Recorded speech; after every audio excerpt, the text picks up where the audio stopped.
Gardens, the beautiful blooms, you know what we're talking about here, hydrangeas. And if you're considering putting some of these in your yard or in your garden, we've got some great tips to get you started. Melodie McDanal from Pike Nurseries is joining us. Good morning. Good morning. All right, what makes hydrangeas such a great plant to begin with?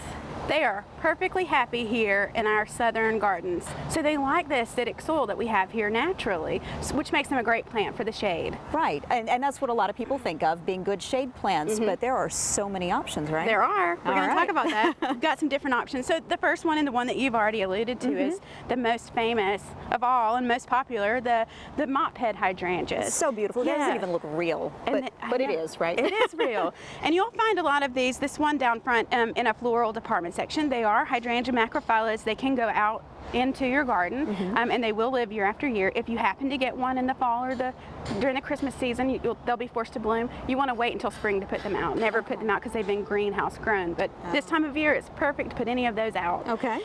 The really most popular one in the last few years is this one, which is another macrophylla, big leaf hydrangea, called Endless Summer. And they bloom not only on last year's growth, but this year, which means they have an extended bloom time, where they get their name from, Endless Summer. And they have beautiful blue blooms. Lots of different varieties in this same category have come over the years. You'll see some that have really pretty stems and darker foliage. Right. You'll see some that bloom naturally in pink.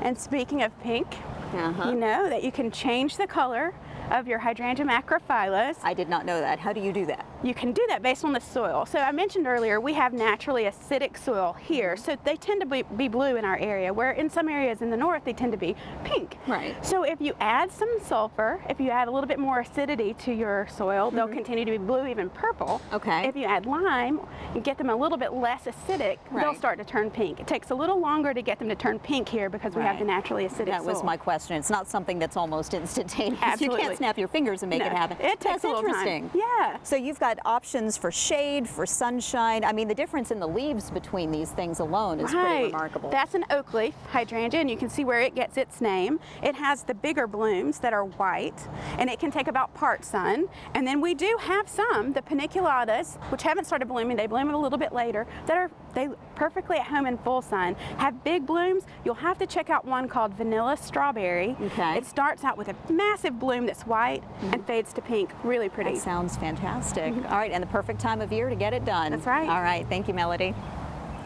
How about a hydrangea plant for Mother's Day? I love hydrangeas. They're my favorite. Or the spa Maybe day. I'll take whatever. How about both? Point. Yeah. It's your first Mother's Day, right? Yeah. Well, happy first Mother's Day to you, Kate. Thank you. And all the mothers on Good Day Atlanta, and all the mothers out there as well. It's 8:56, and that's going to wrap up the 8 o'clock hour of Good Day Atlanta.